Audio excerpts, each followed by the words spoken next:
Hey guys, Kit here of Burn One. We're actually doing a live stream here on Twitch. I'm joined with Dean, and this is going to be for the recording on YouTube that'll be uploaded right after this for everyone that missed it. You want to say hi, Dean?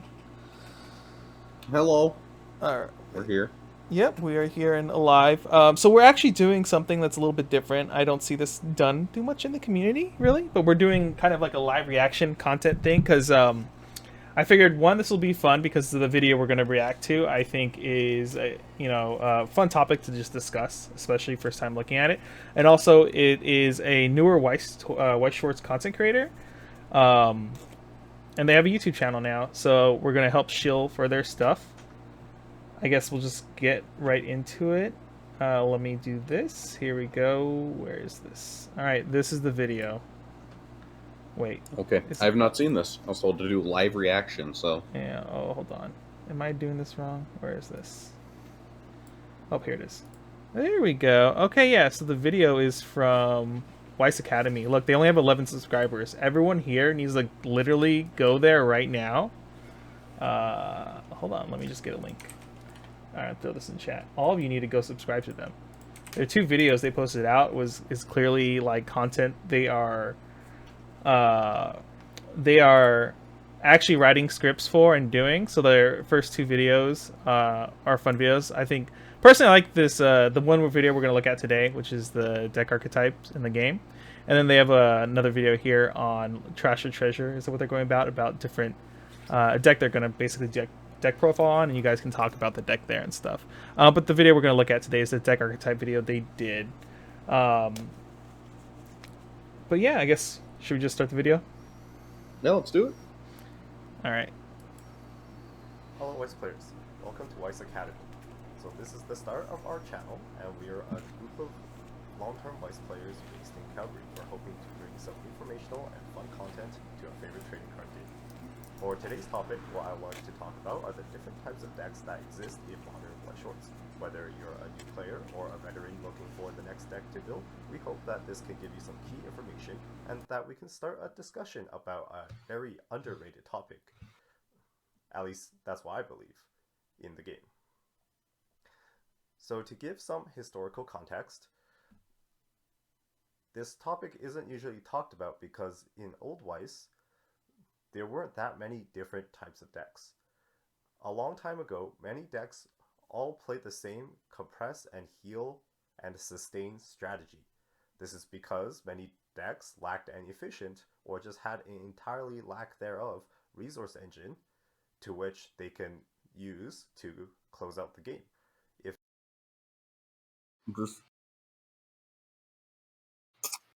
2012. I bought... no, yeah, yes. Back before there were boosters, when there was only the Fate and Madoka trial decks, I went on 4chan, and I used to go on A, and people were like, Saber Waifu versus something, and I was like, I don't know what this game is, but I looked into it. I got some Disgaea trial decks, right? Friends got some Fate. We got some Dog Days. We got some Milky Homes. Mostly trial decks. So actual meta, though, was 2015 for me. But Okay, yeah. I played JP when Nichijou dropped in Japanese, which was like I want to say 2010-ish. I don't know. When did Nichijou drop? Whatever. Whenever Nichijou dropped was when I first started the game, and legit back then, literally all decks were like, did your level 3 heal? Yes or no. If it didn't, your level 3 was garbage, and you shouldn't play it in your deck. And every deck was basically like, just like heal until your opponent loses the game.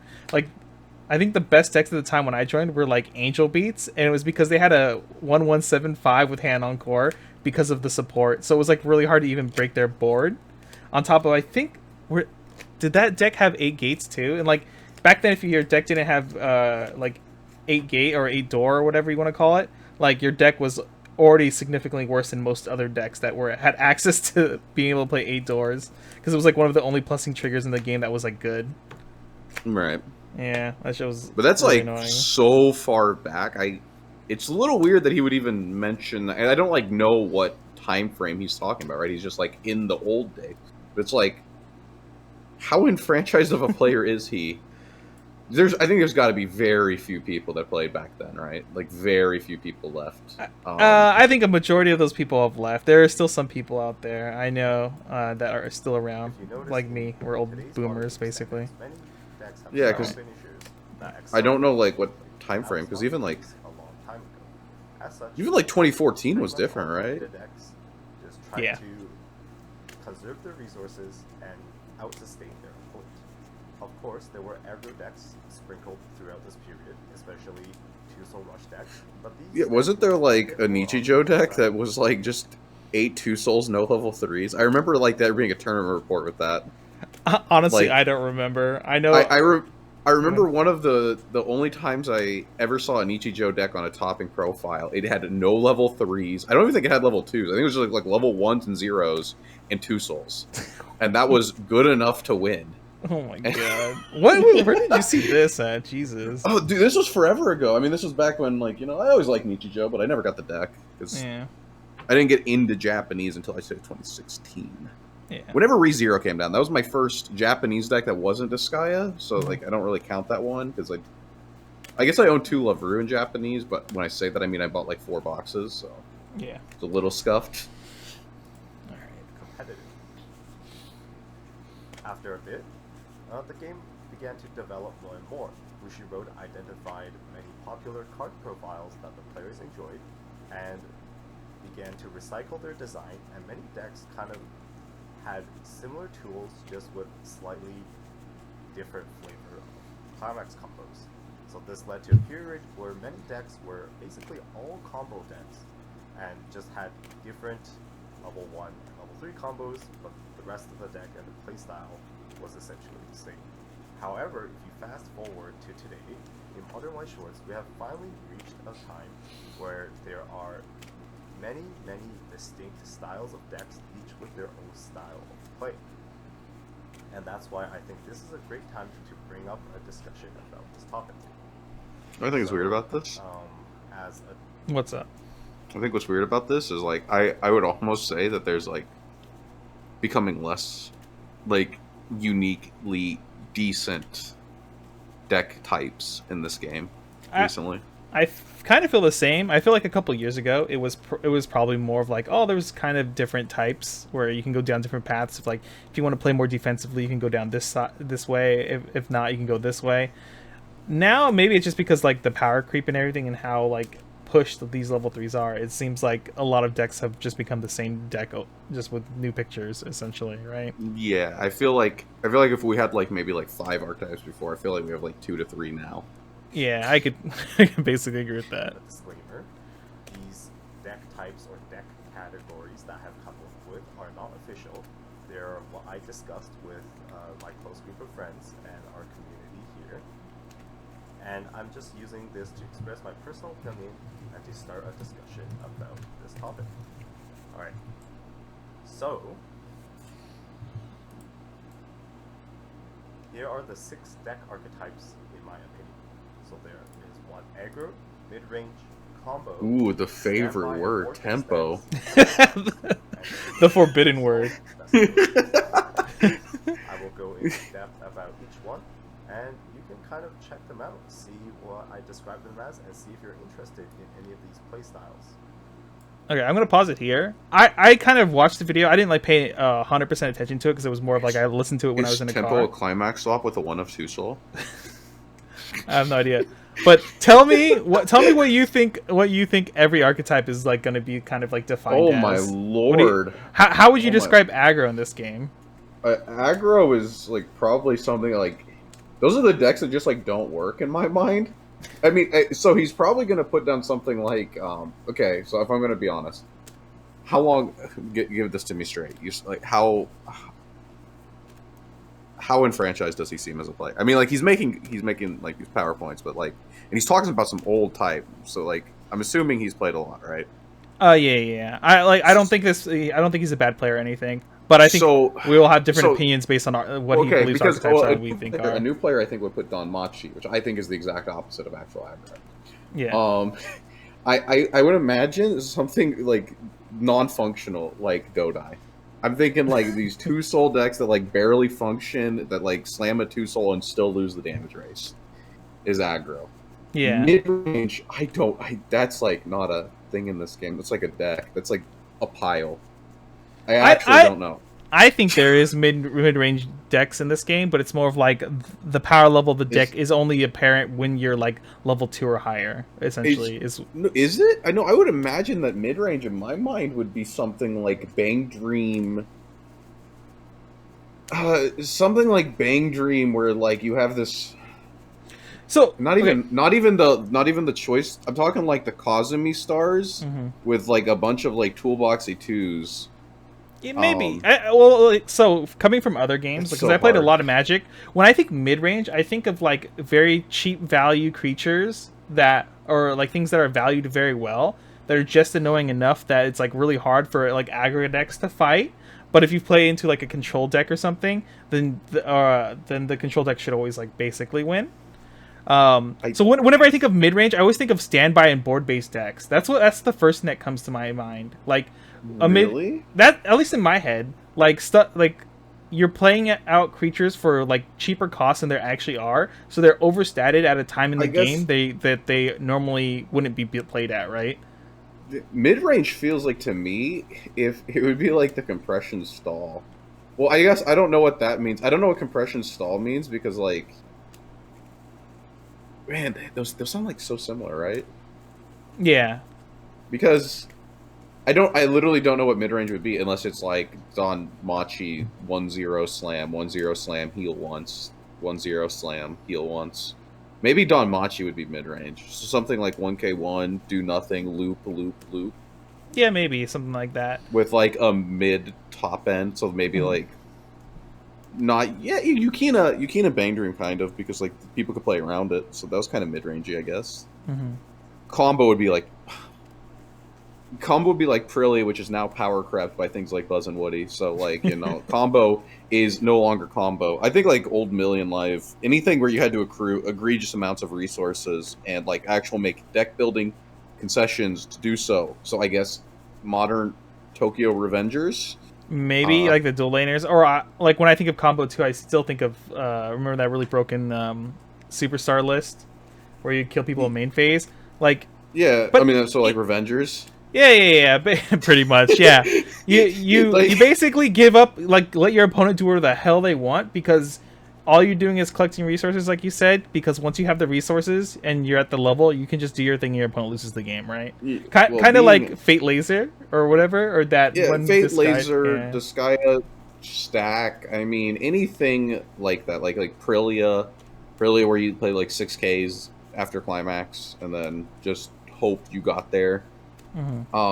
Standby, I mean, that's obvious. Those decks they slam down a big dude and, you know, hope the tempo is that's a tricky one. Like I said, I think, is that like a one of two soul with a climax swap? When it comes to tempo here, I don't think that should be even an archetype at all. That's just like a factor of the game, whether how like the deck plays or how you're going to be playing. No, because there's definitely decks that go for like higher tempo. Like, okay, so what's a higher tempo card? A 4K? Or like, what's a higher tempo card? An Aqua Ricky in the middle, or a Neon Cat? And you know it's the Neon Cat, right? There's definitely like tempo-ish cards that try to like set the game to your own pace, right? Yeah, but I think there are cards like that, like it's a card archetype or a way of playing, but not a deck archetype, right? Like, what would you even consider a tempo deck? What is that? I mean, like, dude, I don't know. Like, maybe my Ruby deck. My Ruby deck's kind of like mid-rangey, right? Like, so like imagine like the tempo S. But you just use the word to describe tempo as mid-range, and there's a mid-range. Well, because I imagine like mid-range would be focusing more on level. I don't know. So like mid-range would be focusing more on like, you know, like the mid game, the level 1, the level 2, and less on the level 3. But like maybe tempo is a part of that, where you're also trying to force people into your own pace during that. Because there are definitely cards that try to force your opponent. So do you think tempo is like almost like Nexo walls then in that case, where it's like, okay, we got to this isn't point. That also stall? Yeah, this is rough. Yeah, it seems like, you know, I think he was saying too in the video. I don't know if he got there yet, but like, you know, there's no clear deck archetypes in Weiss, and I don't in most card games there isn't either. But like some of these quote unquote archetypes are gonna like Nexel bleed cannot equal bleed into hypercompression. others. Well, hypercompression would be like there's like a slash, so like their compression stall is like the same thing, right? And Nexel does the same thing as being like 8 and 15 in my mind. I don't know. That's so weird. That's like actually like strange. Tempo is it's a problematic word. Like you know what it means. You know cards that are like tempo-esque, but it's hard to say like what is a tempo deck, right? Tempo to me would be a deck that just repeatedly chain their level 1 combos. That's mid range. That's mid range. We're getting like way Whatever. too into the weeds here. Let's just continue. Let him. Compression stall is Kimono, the strongest deck in the game. Let's let The him only- define everything, and then we'll get in. All right. The only viable stall deck to this day. Right. It's Kimono. The first one is Aggro. So Aggro decks, I have identified the defining traits as decks that can play with little to These no decks are, like, resources, so and ass. their game I'm gonna be plan is honest. to aim to push early, I thought he was talking about as relevant possible. decks. So they have a lot of ways to manipulate soul in their deck. Well, Day I Became a God was a pretty good list for quite a while, right? Every turn. When it gets to the end game, I never played it. Okay. I only remember Nico getting upset at it a lot. They created and maintained a damage lead throughout the game. So, good examples of these aggro decks are one, the 2-soul combo from The Day I Became a God. So, this deck is really good at searching out the 2-soul climax, and they're able to play it every turn to swing for big damage. And they didn't care what cards that you had on your board. They're just trying to Playing play like as 2-soul fast as Kimono, possible which tries to and do finish something off similar, like back in the day. which When you means swing for, like, you slam the 2-soul, you hit a double soul trigger, you swing for 5, your opponent cancels on 5 on first deck. Other good examples. It felt like you could not play anymore. It literally just felt like you lost the game on like the first turn. It was so bad. Yeah, and those situations when you're playing that type of trigger lineup too and stuff, it just feels really shitty. And in a way, you're helping your opponent too by milling them for free that much too. Yeah, that's Yeah, but when you get that 5 to stick, baby, oh boy. Aggro strategy and anti-heal, as well as Zombieland Saga with their level 0 rush strategy. You know what else? You know what other deck rushed at level 0? Cardcaptor Are Sakura. deck by modern Weiss standards. Most aggro decks need English. a bit more to kind of like prop themselves up in today's metagame. All right, so you're saying like aggro decks are basically dead in Weiss Good. because of the metagame? That's- Yeah, I agree. That's correct. But like the only way like stuff like this can exist anymore is if they have something else bigger or better that also props up this part of the deck. So I guess like in this case, like the Day I Became a God deck, like yeah, they had an efficient 2-soul combo, but because of their finisher, it made it so that this was like acceptable because their finisher was so good at kind of like, you know, basically clock kicking 2 off the top of your deck or whatever, like every time it attacked. So it had a pretty efficient finisher that did decent numbers, right?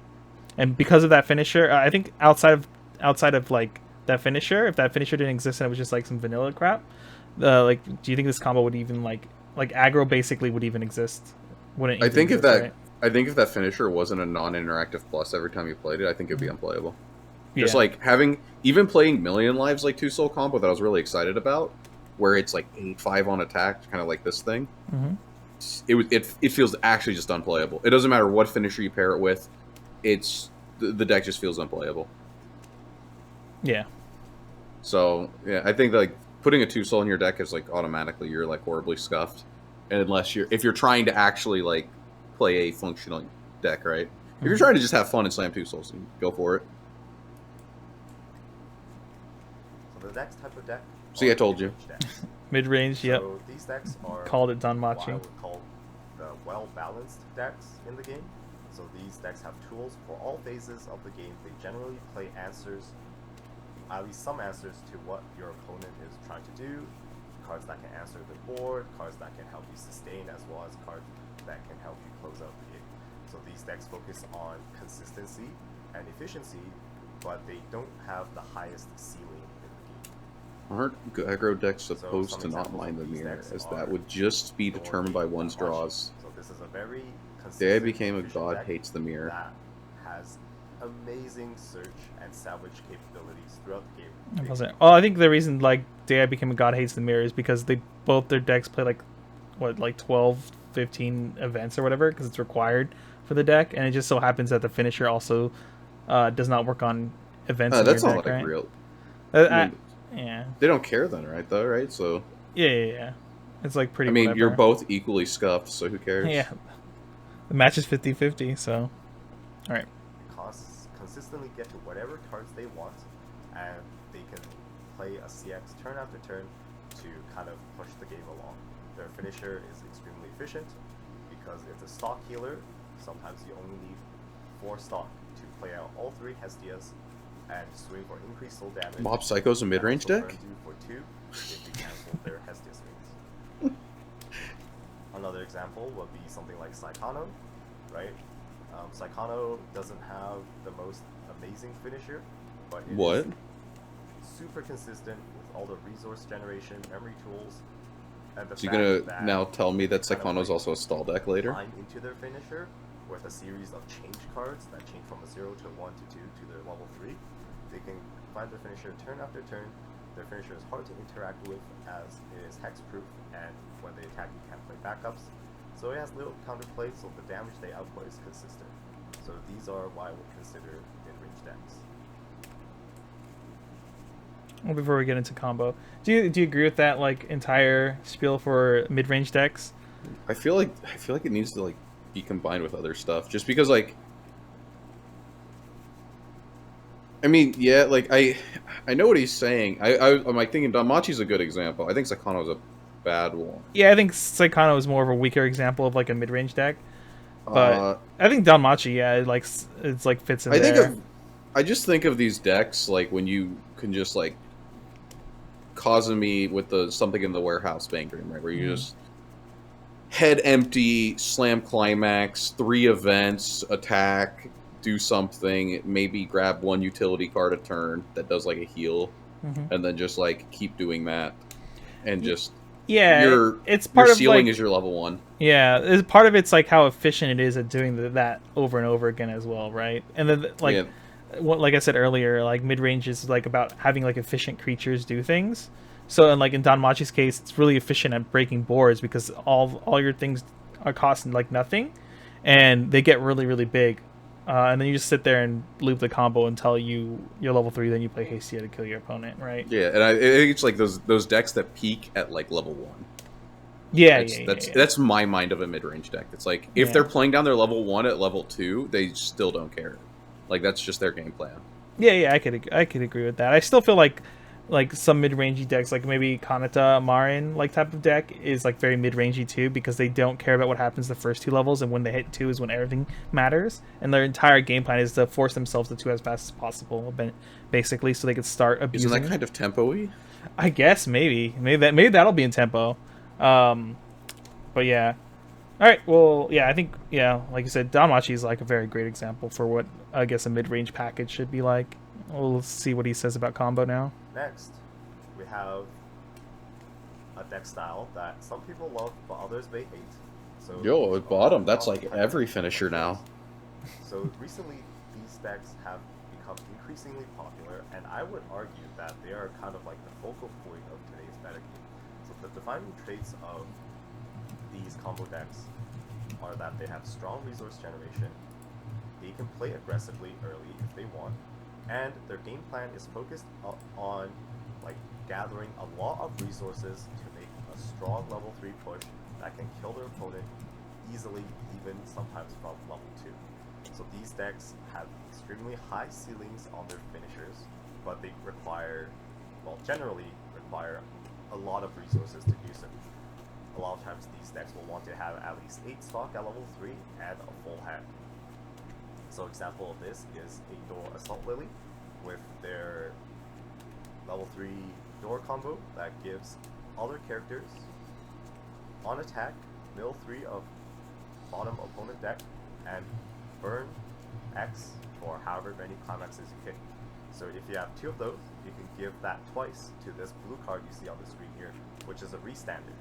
So it can attack, deal bottom 3 twice, restand, attack again, build bottom 3 twice. And this is extremely powerful. Now, there are other examples of combo decks out there as well, of course, but you can identify these based on the fact that they want to gather up resources and make a giant level 3 push. God, Bushiroad has ruined this I so think much. These decks are weak to some of the Ruin what part tools of that it? exist in game, however. This For example, combo focus on like gathering resources. Yeah. They keep just printing such gross things. I think this would be a relevant slide 2 years ago. That's just my thought. I think like 2 years ago, yeah, this would be fine. Like whenever Symphogear, everything post Symphogear was just Pretty this has degenerate. been out the window. Yeah. Yeah. Dude, Symphogear was such a good deck. God, I love that deck. All right, but yeah, I kind of agree with everything he's saying here. Also, the what is it? Tokyo Adventures list would be very good deck to like fall in the combo trade. It hits all the things he's saying here, right? That is one of the few decks I've seen recently that actually has to build resources Yeah. like this. Million Live, when they play their event, Whoops. is similar as well Yeah. So because their event is properly costed. extremely good against these decks that want to kind of save up all these resources because you can kind of ruin their compression and maybe push them for game to where they are not expecting it. Alright, and then next up are standby and board-based decks. So I think this archetype of decks is the closest to what comes to be as control decks in Weiss Schwarz. So control is a concept that is extremely hard to translate and define in Weiss Schwarz, I feel, because of how different this game plays compared to other decks. But with standby and board-based decks, these decks try to win the board by having characters that are just higher power level than your opponent and walling off your opponent because they just can't kill anything on your board, and you gain advantage by having these. Dude, these decks are more aggro than actual aggro decks. Several turns. When you do this, a lot of times you can stop clocking early in the game. Yeah, it kind of feels like standby You can build decks now have a become more solid aggro, force even though like and have the idea of like not having a do so. soul This climax allows for strong defensive feels like offense, it's against such as powerful the whole idea of aggro. They have like as well as 30 cards soul like triggers, and then like your 2 soul deck crashes 3 lanes, and then they Five swing for slot, three another discard times, and you to go, oh, rest a lot of your opponent's characters, same amount of and it's damage. well worth it to stay alive. Other examples of board-based decks, aside from 8 standby decks, would be something like the Kanata Marine deck in Hololive. That deck plays out a bunch of level 3s that is difficult for your opponent to remove, and they can kind of control the game state defensively by through all their different backups. Of course, they have the Kanata backup, the vanilla 3K that changes into the level 3 healer. Or they should They be have like an Bofuri exchange with the as shuffle well as tap back. counter, and they can access all their tools through their climax combo as they need. So these decks Wouldn't that be a quite strong, tempo deck? But they often don't have the best finishing power, so they need to build a lead in the mid game to stay ahead. Next up, we have what I consider tempo. Holy shit, that's a gross The card. defining Wow. traits for these decks are deck Oh wait, I'm gonna pause it here because why is that a gross Love card? Weiss. I haven't played against D-side at all ever since I moved. Oh my god. I saw it like two or three people at locals randomly came in with it. I watched like 2 games of it, and I'm just like, this shouldn't be a deck. It's kind of like Symphogear, where like when you watch the Symphogear turn, you go, that's not real. Yeah, this shouldn't be Um, a thing, right? Yeah. Yeah, like it's they like brainstorm stock charges when they change, and all of their cards change, and all of their cards just generate free memory while also generating free stock. And I watch a guy go from 1 stock to 8 stock in a turn Mhm. while keeping a 6-card hand, and I just go, oh wow, it's a little gross. Interesting. Oh man, the tempo, the damage race starting at 2. I guess is that.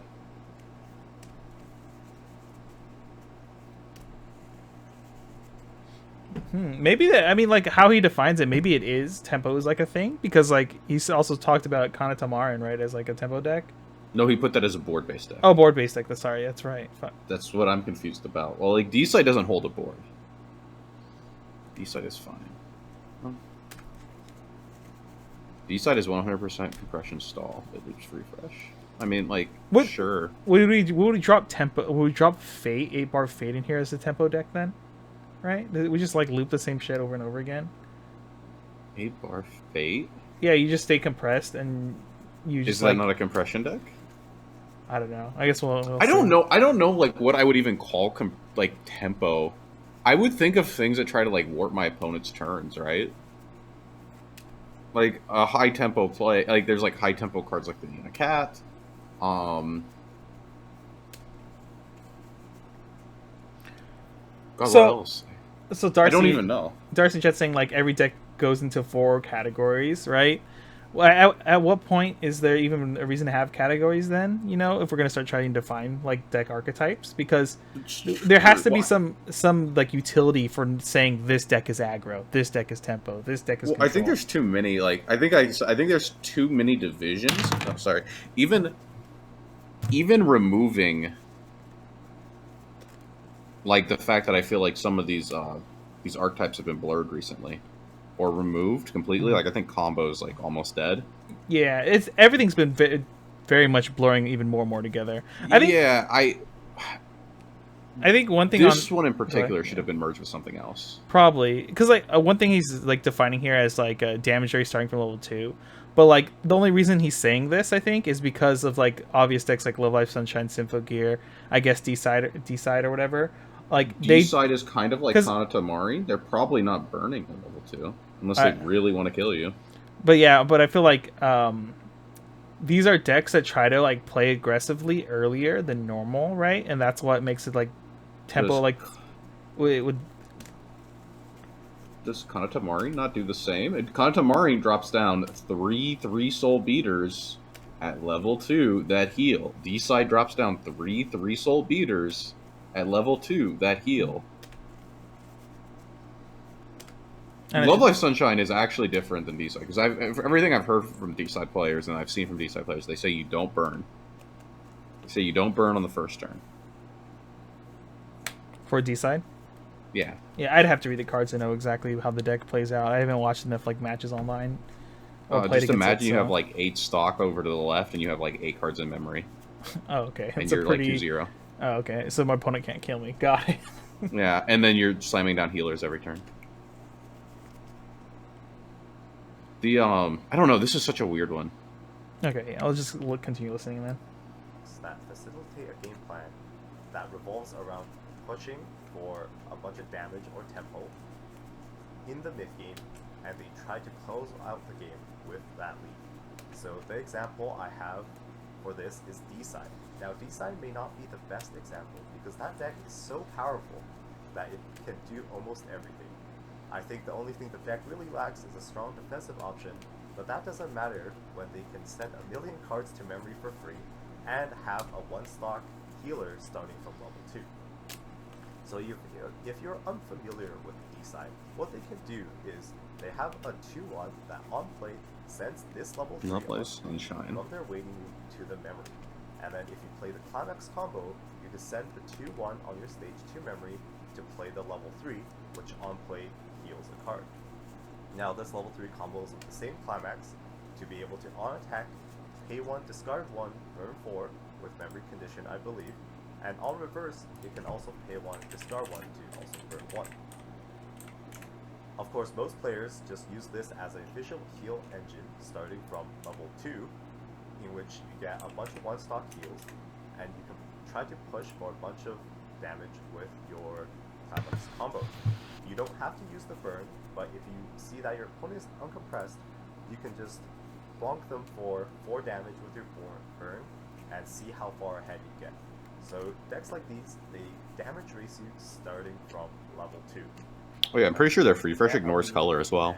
Finish you off while maintaining that. Well, the way he described it too, would Rushia be like a tempo deck because you either get to play cards earlier from your waiting room, or if your opponent is in a situation where you can just like shuffle 4 back in and get guaranteed damage. Man, you know it's a pretty high tempo card. Standby. I hate you. I mean, see, it's a problem. I don't know. Like slamming down finishers at 2 is tempo, I guess.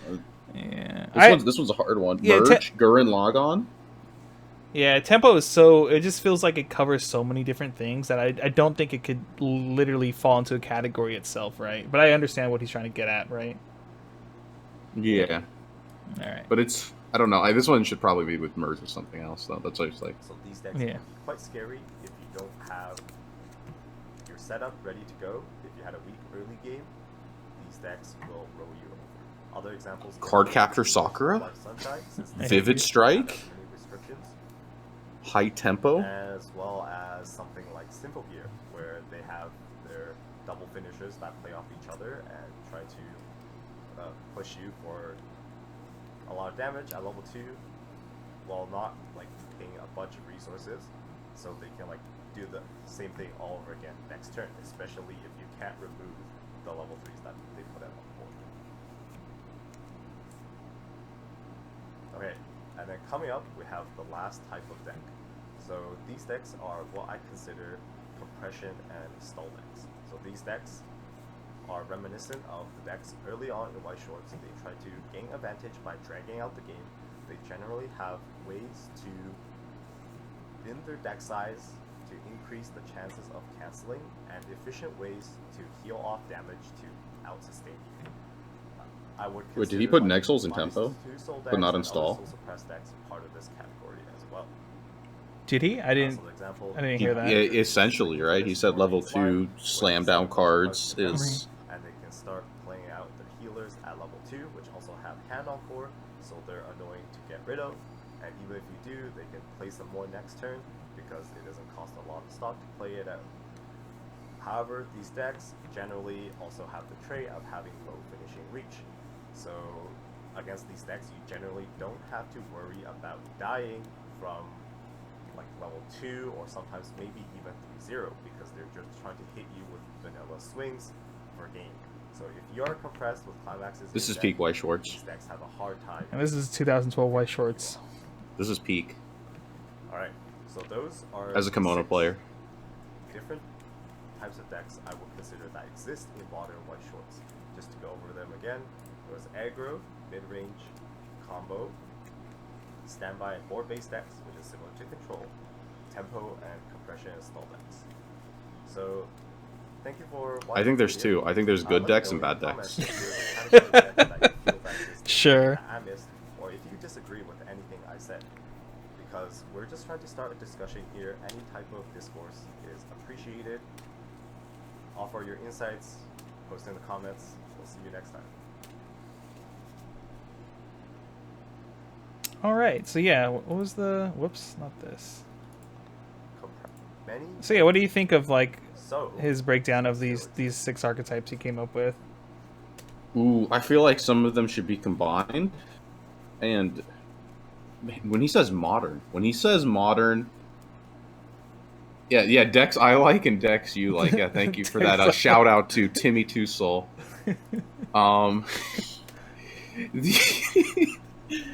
The when he said like in modern Weiss, right? Like, what's modern? I think that's a big question when we discuss things like this. Like, what does modern mean? Because I think in actual modern, there's like 3 decks, maybe. Yeah, I think maybe, like I said earlier when we first started recording, was like I feel like these type of archetypes have slowly disappeared as the power creep in this game has gone up and up and up. Because like suddenly every best deck in the format, or like any tier 1 deck we all like, jizz our pants over, like ends up having like almost all of this in the deck, right? In some way, I mean, like at times it just does one of them like super egregiously, right? Mm-hmm. Like Sympho Gear. Yeah, well, I think that's the only time when like there's like a deck archetype is defined is when one deck is just literally like that's all it does and that's all it's efficient at doing. Kind of like Tokyo Revengers right now. Everyone's like hype over. Well, that is clearly like a combo based deck. We're building towards a way to kill our opponent. We're at the same time. 2-0. Yeah, we're at the same time. We're not like we don't necessarily care as much as what's going on the board. Of course, we still want to like play efficiently and everything and kill what we can, but the deck itself is just built around building the resources to hit that point when you hit level 3. You just get a pop off basically. Yeah, and like Mushoku is just very heavily on the board based, right? In my mind. Yeah, it's Right. 100%. Like every card it plays is like the 1/1s are just like naturally 7/5 for playing the game, and the card you summon at level 2. Normally, a lot of like at least earlier on standby decks would just play it overstated 2/2 with 2 soul, and now we're getting cards that come out at level 2, like the Ghislaine, which is a global 1K as well. So like beater plus assist. It's yeah, like it's everything in one. yeah. Yeah. Yeah, I mean, I'm not too sure. I think this could be like 3 things and not 6, but because there's like so much overlap with some of them. Like essentially, I think like most people are like just like aggro is like almost non-existent anymore, if it even exists, right? You said Zombieland Saga, which is newer, but like it's also. Is it? I don't think that's aggro. I don't know. It's, I mean, I guess it's kind of aggro-y, but I wouldn't really define it as aggro. Yeah, I feel like Zombieland Saga, like the level 0 deck, is almost more of a akin to like being a combo deck essentially. Like we're just playing these zeros that keep popping back to hand, while also like playing these cards where my opponent plays the climax, we get free stock for it, and then we use that stock to generate more hand advantage through our brainstorm and like the combo again. To just like set up the I play 3 Sakuras, and like if you cancel at any point, then you just could like randomly take 3 climaxes to your clock, right?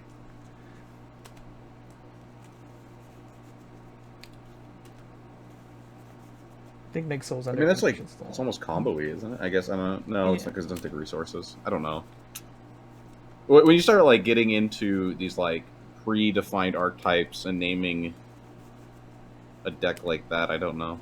I don't know where you actually put it. Yeah, it's definitely like some kind of pie chart though at this point where. Tempo-y. Yeah, I guess so. But definitely nowadays, I feel like most decks are just like half of these, like 4 or more of these are always in one deck, right? Board-based explosive top-end generic. It's maybe what I'd have as 3 archetypes. What's generic mean? Where's Kimono go in that? The strongest deck. The strongest deck. All right. Like, as soon as these disgusting finishers aren't burning in packets of 1, well, then I'll get off of it again. But oh man, when Revenger says burn 1 7 times, like, ooh, I have just the deck for that. oh man. All right, I think we kind of ran this course as far as we could. And do you have anything else to add? No. Yeah. All right. Well, once again, this is WeissAcademy. You guys need to go to their YouTube page and actually subscribe to them. Like, please Put do. out more content. Yeah. Tell them to put out more content so we can clearly steal it as we react to it. Here, I'll drop it in chat one more time. There's a link to their YouTube channel. Please subscribe because they're actually putting in work, and I've liked their first 2 videos already so far. So I'm looking forward to more of their content in the future. So please subscribe. Also, I guess maybe if wait, what the heck? What happened to my like here? All right.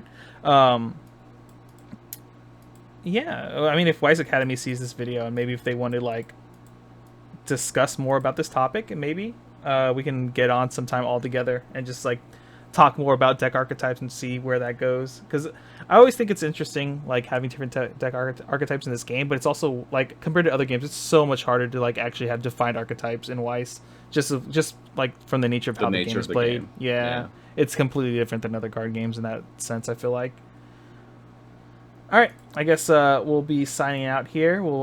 For those that are watching live right now, you guys should subscribe to this or follow this Twitch channel because please, I don't know, just do it. We're going to be streaming more often here for a while to see how streaming on Twitch goes, if it's better than just streaming on YouTube. And then this is going to be uploaded after that. If you're watching this on YouTube, like, comment, subscribe, and all that. If you have a video you guys want us to maybe look at and maybe react to later on, just throw it in the comments or something, or reach out to us, or throw it in our Discord server. And Dean and I, or whoever else we have on as a guest, we'll do that. We'll just react to it live and talk about the content being put out. Hopefully this, if we do this more often, it helps like more new creators like WeissAcademy and stuff to get more exposure, because I know we have a lot of subscribers and I'd like to spread the love as much as I can. I think that is it. Anything for you, Dean? We should do a top tier tiers 2-hour podcast reaction stream. Oh no, I would need a lot of drinking for that, man. As much as I love listening to top tier stuff, it is very much a struggle when they have like 5-hour videos sometimes. Well, I don't think they've done a couple recent videos, right? But I don't think they were that long, were they? Their last one was like an hour and a half. What are you talking about? Oh, okay. It's all right. This video is almost an hour. All right. Well, better call it quits here before it becomes an hour. Yep. So like, comment, subscribe, all that. We'll see you guys in the next video later.